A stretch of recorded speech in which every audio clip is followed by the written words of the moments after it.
नमस्कार.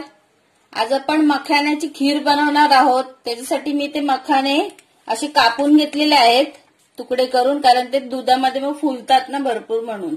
इथे ड्रायफ्रुट्स घेतलेले आहेत, साखर घेतली आहे, वेलची पावडर घेतली, तूप घेतलंय आणि दूध तिथे तापत ठेवलंय मी.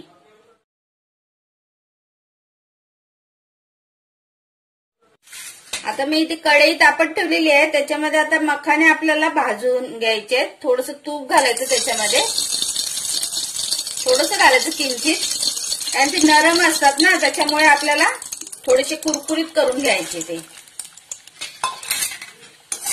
कुरकुरीत होईपर्यंत मस्त असे भाजून घ्यायचे.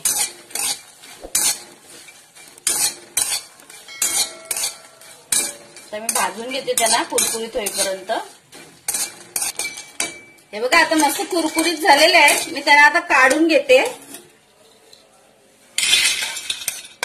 तसंच आपल्याला आता हे ड्रायफ्रुट्स पण थोडेसे भाजून घ्यायचे, थोडंसं तूप घालून.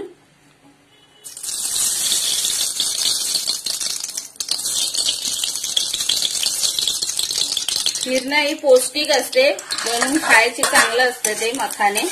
थोडंसं पोटात जायला पाहिजे.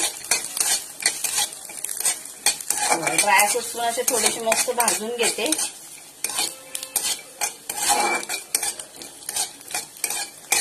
हे बघा आता ड्रायफ्रुट्स पण भाजलेत, मखाणे पण मी त्याच्यात टाकते. आता त्याच्यात मध्ये आपल्याला दूध घालायचं आहे. इकडे दूध तापत ठेवला होता. हे बघा आता गरम गरम दूध घालायचं त्याच्यामध्ये.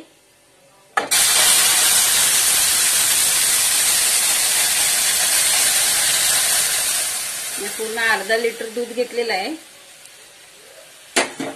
आणि ते ना आपल्याला आता सतत ढवळत राहायचं असं, कारण ते मखाने खूप हलके असतात ना, त्याच्यामुळे नाही तर उतू वगैरे जाईल ते दूध, म्हणून असं नुसतं सतत ढवळत राहायचं.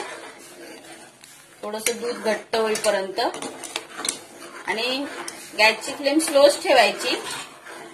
आपल्याला ते 4-5 मिनिटं जवळजवळ ढवळायचं आहे.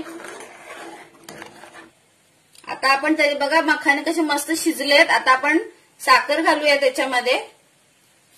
तुमच्या आवडीनुसार तुम्ही साखर घाला, तुमची क्वांटिटी असेल तशी खिरीची. आणि आता थोडीशी आपल्याला त्याच्यात वेलची पावडर घालायची आहे. आणि आता 2-3 मिनिटं साखर विरघळेपर्यंत आपल्याला ढवळत राहायचंय.